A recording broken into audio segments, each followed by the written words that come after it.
2 weeks into a war of choice. Will we see a push toward diplomacy or boots on the ground? The U.S.-Israeli war on Iran has destabilized the region and the global economy. With still no defined goals or strategy, will the war escalate, or will those who declared it be forced into negotiations? I'm Andrea Sankey, and this is the Newsmakers.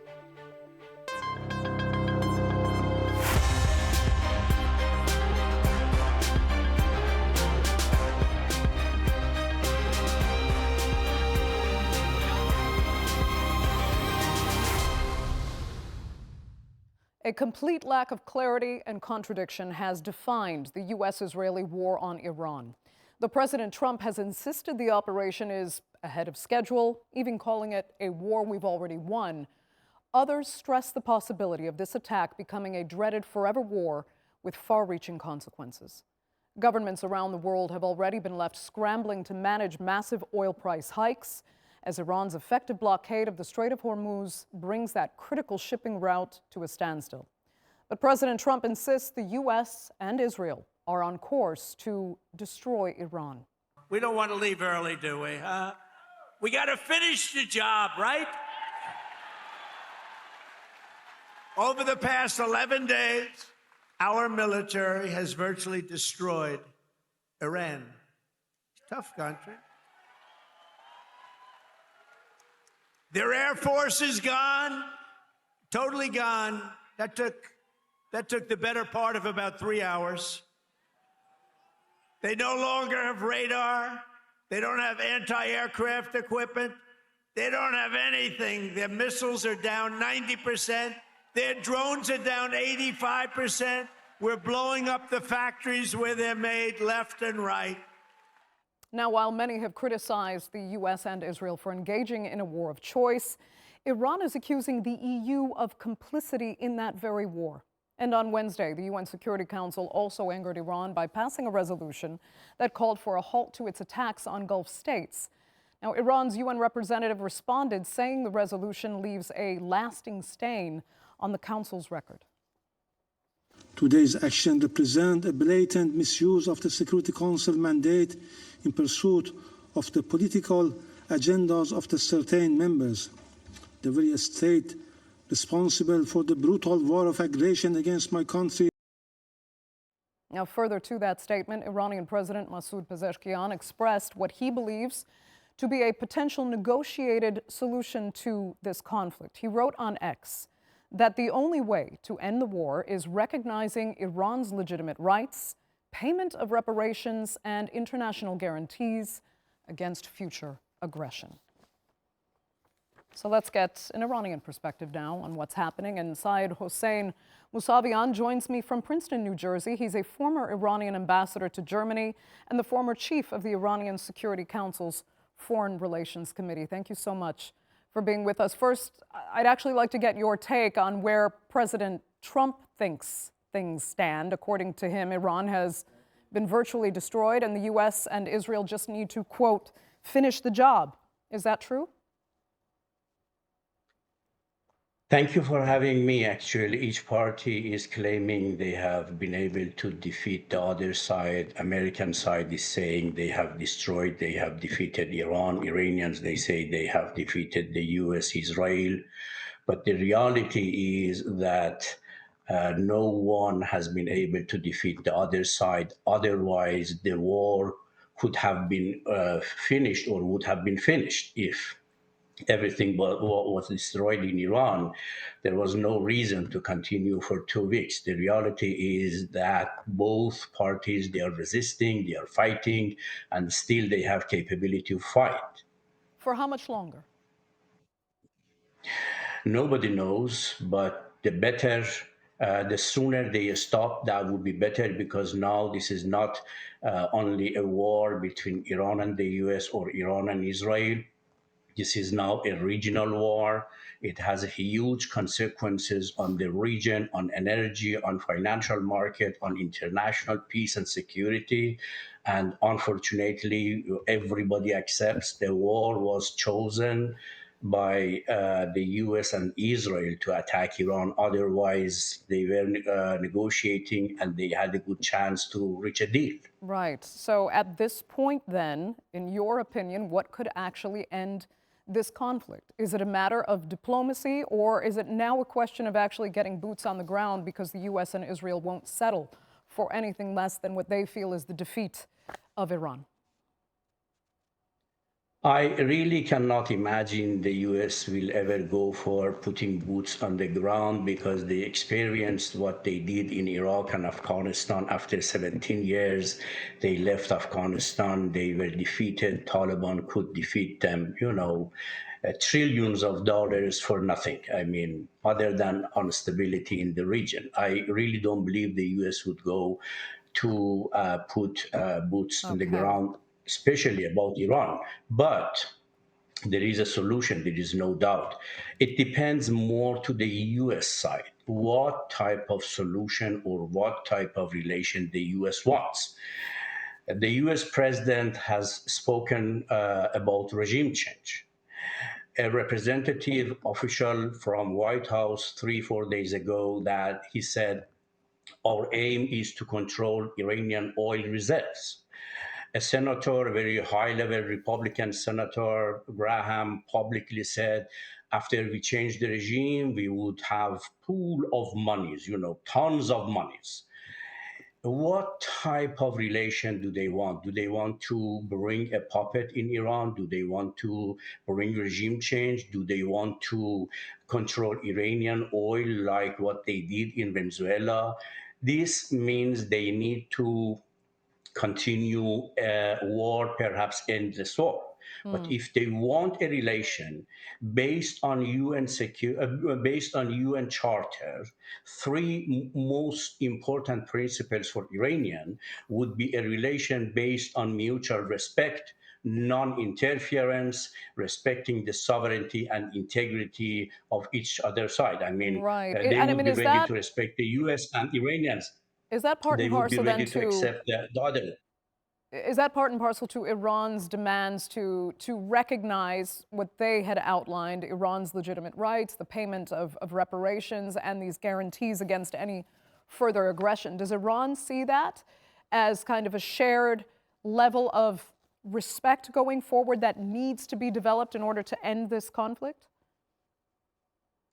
First of all, when Iran is insisting on their rights, is more about diplomacy, nuclear diplomacy. They have always been insisting about their legitimate legal rights for peaceful nuclear technology on their non-proliferation treaty, and they have been ready to give the highest level of objective guarantees that they will never seek nuclear weapon. I mean, they are open for full transparency. They are ready to give every guarantee that they are not going to go after nuclear bomb, but they are not going to be singled out or discriminated as the only member of NPT to be deprived from their rights for peaceful nuclear technology.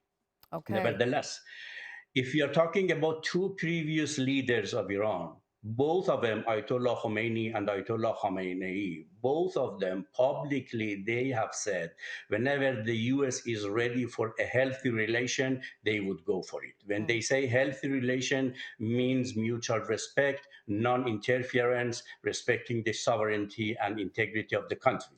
I think this is a big deal President Trump can make. And to finish, and also they can agree to stop the regional confrontation. And I really believe the US should mediate between Iran and Israel to stop every security, military, existential threat between Iran and Israel in order to bring the Middle East to a better situation for peace. Okay, Ambassador Mousavian, unfortunately, we'll have to leave it there. I'd like to thank you so much for joining us on this segment of the Newsmakers. Let's get some additional perspectives now on where this conflict is going. And joining me from Washington, the director of the Iran program at the Middle East Institute, Alex Vatanka. From New York, author and editor-in-chief of the independent Persian, Camelia Entekhabifard. And from Washington as well, the president of the Delphi Global Research Center and retired U.S. Army Colonel Robert Hamilton. Thanks all so much for being with me. Alex, I'll begin with you. If you have an opinion on the exchange you just heard and kind of the potential for diplomacy here and U.S., I guess, recognition of Iran potentially as an equal partner at any negotiating table. Does that sound at all realistic? It's great to be with you. Listening to Hossein Mousavian, the first thing that jumps to my mind is who in Tehran would essentially subscribe to what he said, because what he was saying was pretty ambitious. I mean, he's essentially saying that the Islamic Republic is willing to give up on that ideological anti-Americanism that essentially the Islamic Republic is most famous for, not to mention Israel as well, the position against Israel. I mean, when I listen to Mr. Mousavian talking about the U.S. brokering some kind of a deal between Iran and Israel, well, if that could have been done decades ago, we wouldn't be here.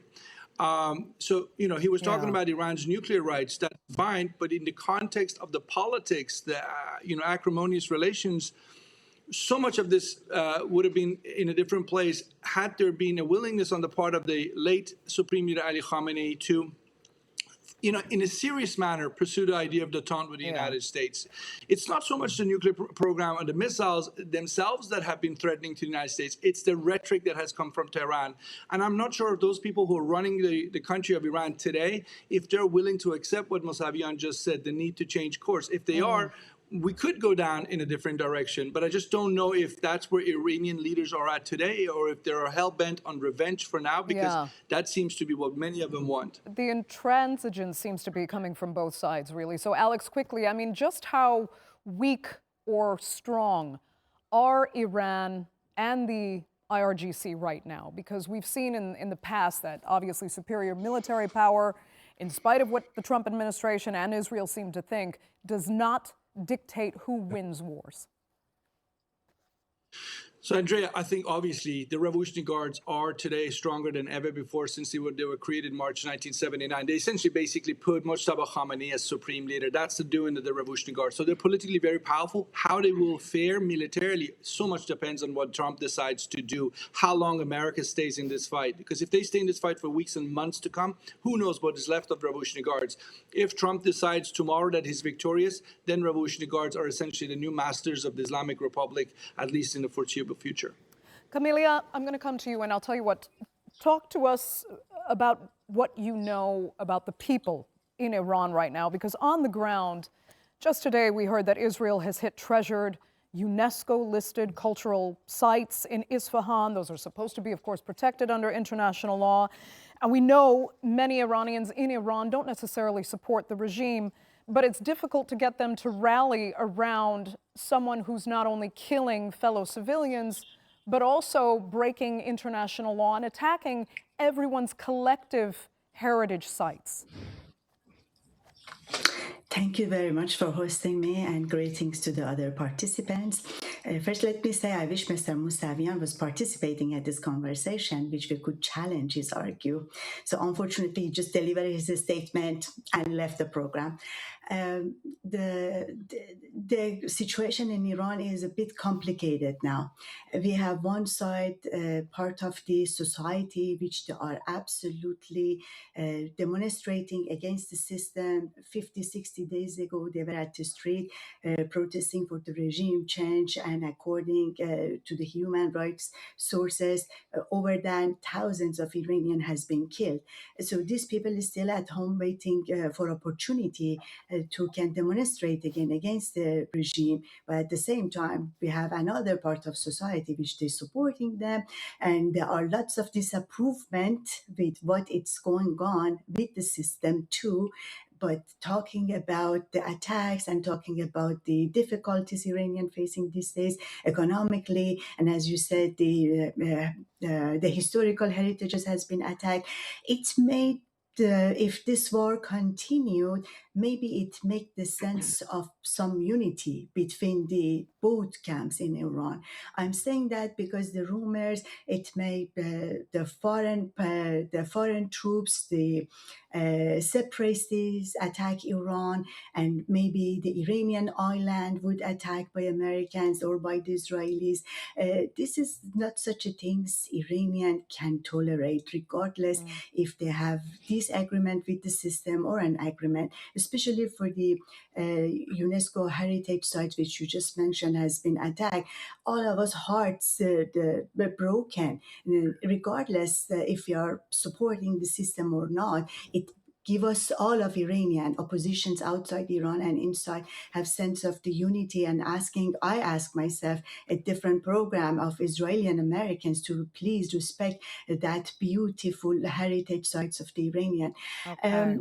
Okay. Still, If you the don't, sin is before you go too yes. far, I'd like to come back possibly to some of the points you made, but I need to get Colonel Hamilton into the discussion as well. And if you do have some thoughts on the analyses you've heard so far, do go ahead. But I also have to ask you, where does the United States stand now as far as military capabilities are concerned? The other issue here is that we've heard stockpiles are spent because of investments in Ukraine, and that, you know, Israel's military capacity, though strong, is multiple times more costly and more difficult to replenish than Iran. So who, if anyone, has the so-called military advantage here? Well, I think the military advantage at this point does accrue to Israel and the United States. As several U.S. officials have said, so the U.S., Dan Kane, who's the chairman of the Joint Chiefs, said the other day, he listed the military objectives, and those are destroying Iran's missile and drone capabilities, destroying the Iranian Navy, and then going after their ability to produce missiles, drones, and naval assets. So that does appear to be going fairly well. There are two problems potentially for the U.S. and Israel. One, as you alluded to, it's the stockage levels. In other words, how many of these missiles that the U.S. is using, bombs and missiles, both offensive and defensive, that the U.S. and its partners are using, how many do we have in stock? How many have we used? And what's the replacement rate? And for several of the what we would call the high demand, low density assets, in other words, things like Patriot interceptors, Tomahawk cruise missiles, joint direct attack munitions, which is a guided bomb, they're going through them at a very high clip. And the ability to produce them does not keeping up right now with the usage rates. And so the U.S. can continue to fight like this, certainly for weeks to come, maybe months to come, but there will be a cost at some point, and the cost may not accrue directly to the operation against Iran, but it may accrue to other contingencies. Yeah, you mentioned Ukraine. The U.S. will always have to keep things in reserve for both Europe and for an Asian contingency, a Chinese attack on Taiwan, or another ally in the Indo-Pacific, for instance. And so there is a logistical problem here that the U.S. is working to address, but there's no simple solution to it. Okay, so other than that logistical problem, is an option actually there to put boots on the ground? Yeah, and again, this becomes a problem with the U.S. and Israeli strategy. Frankly, in the history of warfare, no air campaign has ever toppled a government and caused regime change. People will look at the 1999 NATO campaign against Serbia in Kosovo, but again, that caused the Serbs eventually to sign a peace agreement and withdraw from Kosovo, but Milosevic stayed in power for another 16, 18 months. And so it did not result in regime change. People will talk about Libya. There was a ground force in Libya.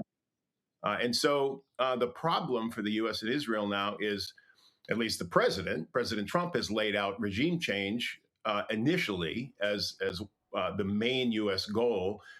And the U.S. and Israel were successful in decapitating the regime, but the regime still exists. The Iranian government still functions.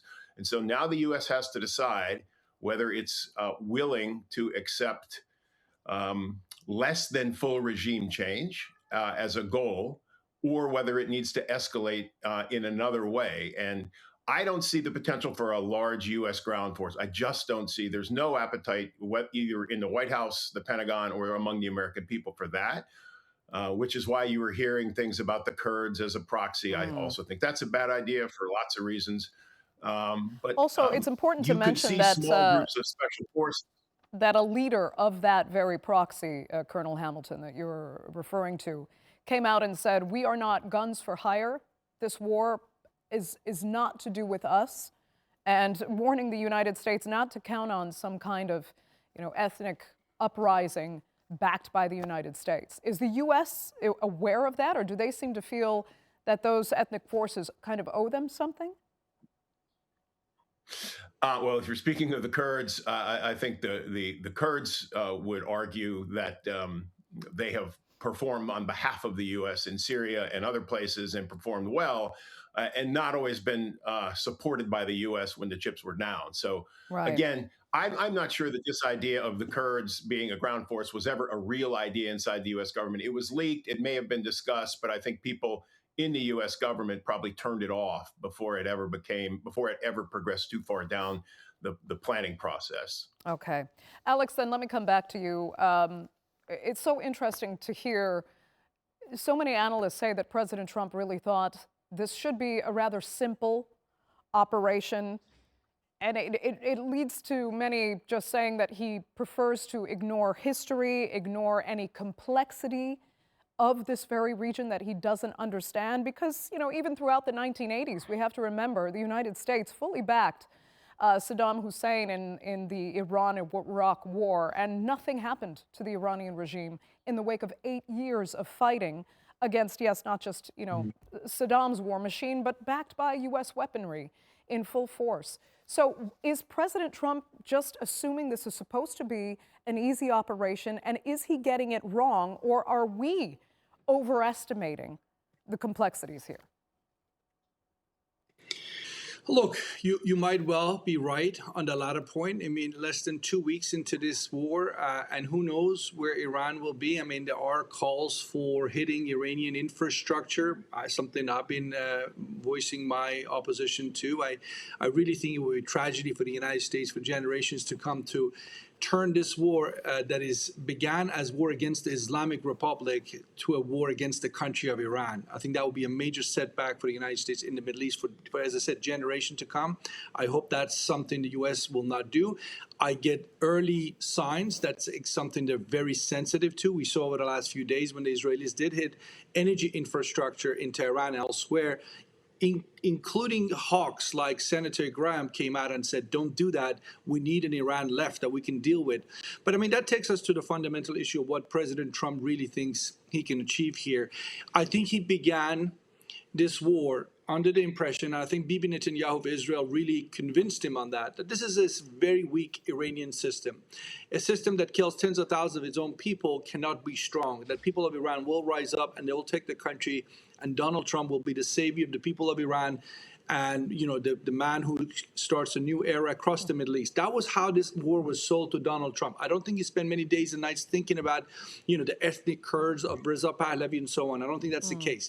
The idea was very simple. This is a house of cards. You'll take it down. You'll become the hero. Now, what Donald Trump has to decide is, what if he's not going to be that hero? What if he's going to be George W. Bush and this is Iraq all over again? That he's going to bring the country into a war, country meaning the United States, into a war that will consume the rest of his presidency and have an impact on American interests for long to come. So that's where he's right now.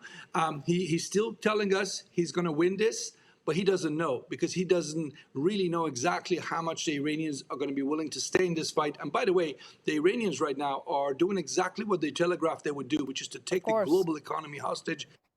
And that's what they're doing. And hit their neighbors as well. So there seems to be some surprise somehow that they would hit out at, you know, neighbors in the region that host U.S. military installations in particular. Why they said they would go after specifically those sites. Alex, quickly though, if you can, and I know this is kind of a profound question, but tell us what you think about any potential for long-term blowback here. I mean, we saw in 1979 the culmination of anger that was fomented back in 1953 when the United States and the UK took out Mohammed Mossadegh as a democratically elected leader.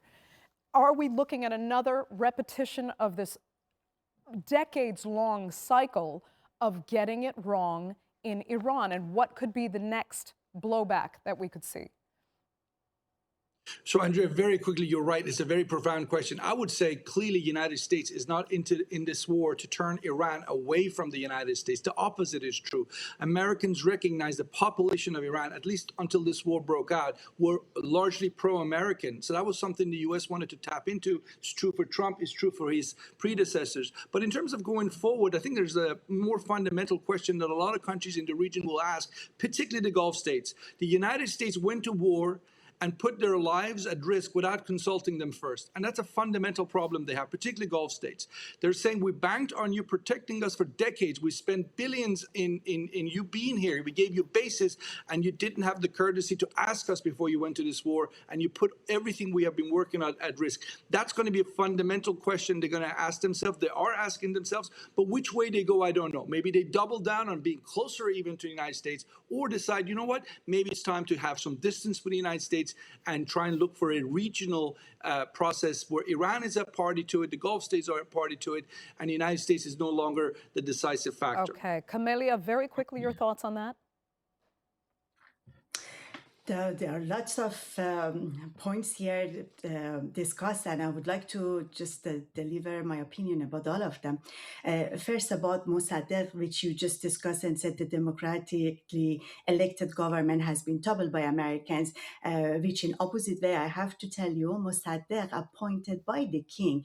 That was a constitutional monarchy system at that time, and the prime minister was appointed by King Mohammad Reza Shah Pahlavi. So it was not such a thing has been written in the history. His government has been toppled by the coup of the American or the British. So that's firsthand. So that was a coup against of the king. And speaking about the development in the region and about Iran and the regional countries which you just asked, they have been attacked. Iran is surrounded by American bases in the past 40, 70 years. And all of these bases has been created in order to monitor Islamic Republic, this new regime, which it was hostile to Americans. So today, if Iran is attacking them, I'm not standing on their side. I'm just saying the reason for. They are claiming this basis is not a base of just randomly created friendly and the neighbors inviting them to be at their countries. They are there to attack Iran. And there are some evidences regime is discussing that from their bases or their territory, Iran has been attacked. Okay, I need to cut this program. So thank you all three of my panelists so much for being with us, our viewers for joining us as well. Remember, you can follow us on social media and do be sure to subscribe to our YouTube channel. I'm Andrea Sankey. We'll see you next time.